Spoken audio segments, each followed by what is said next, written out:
And German archaeologist first struck a shovel into the Anatolian soil in 1906. He was unaware that he was about to rewrite human history. This historic document hanging on the wall dates back 3,300 years and embodies universal principles that still hold validity in today's modern world. Imagine an empire that spanned vast lands, clashed with Egypt, initiated the Iron Age, and suddenly, as if it had never existed, was erased from the dusty pages of history. This is their story. When we look at the world from a bird's eye view in 2000 BC, we see two major superpowers, Egypt and Mesopotamia. Yet right in the middle, in the ancient lands of Anatolia, a global power was emerging, one whose existence no one yet suspected. Indo-European communities arriving via the Caucasus and the Balkans were settling in Anatolia, merging with the native Hattian people of the region. The new nation born from this magnificent fusion developed a unique language, a distinct culture, and a state concept far ahead of its time. And these warrior people established their capital at the very heart of Anatolia, Hattusa. When King Hattusili I ascended the throne in 1650 BC, he possessed a small kingdom but a boundless will. The powerful monarch carried his armies beyond the borders of Anatolia for the first time, reaching Syria, the banks of the Euphrates, and the Mediterranean coasts. The structure he built upon his return was not merely a palace, but a legend that would transcend centuries, the walls of Hattusa, which still stand today. One of the oldest known written documents regarding the Hittites belongs to this period, where a king immortalized his victories by engraving them onto clay. Yet, the greatest threat Hattusili I faced was not his external enemies, but his own family. A deep succession crisis could have destroyed the empire before it was even born. When Suppiluliuma I ascended the throne in the 14th century BC, the Hittites were transforming from a regional kingdom into a global world empire. Suppiluliuma I drove the powerful Mitanni kingdom to collapse, bringing northern Syria under Hittite influence in a single move.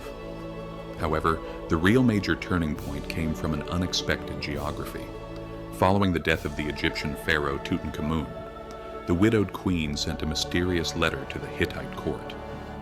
In her letter, the Queen of Egypt wrote, "My husband is dead and I have no son. If you send me one of your sons, I will make him the new pharaoh of Egypt." Suppiluliuma I could not believe what he heard. Since Egypt had never before been ruled by a foreign prince, this situation could well be a dangerous trap. And what was feared came to pass. The young prince, ambushed and killed on the Egyptian border, ignited the spark of an inevitable war between the two giant empires. In 1274 BC, on the plains of Kadesh in Syria, the largest chariot battle recorded in human history was about to begin. On one side of the front was Pharaoh Rameses II, a god-king who, according to his own propaganda, fought entirely alone. Facing him stood the Hittite king Muwatalli II, with a massive army consisting of 3,500 chariots and 47,000 soldiers. When Rameses II fell into the Hittite ambush along with his vanguard forces, everything was about to end for the Egyptian army. The pharaoh described his escape from this deadly circle as a miracle, engraving onto temple walls that the god Amun himself had come to his aid. Yet the historical reality was quite different. Neither Egypt nor the Hittites could achieve a decisive victory, leaving a battlefield where thousands of lives were lost completely unclaimed. This profound military exhaustion emerging in both armies gave birth to a radical decision that would alter the course of history. The Treaty of Kadesh, sealed in 1259 BC, is the earliest known written peace text of humanity, and a copy of it shines today in the corridor of the United Nations. Drafted in both Egyptian hieroglyphs and Hittite cuneiform, this historic document proclaimed to the entire world that the two superpowers recognized each other as equals. The text contained the core tenets of modern international law, such as mutual non-aggression, the extradition of refugees, and an alliance against common enemies. 3,300 years ago, two global powers chose diplomacy over absolute destruction, marking one of the most significant turning points in civilizational history. Today, this treaty is recognized as a shared heritage of peace that transcends borders, because the roots of peace extend far deeper than we might think.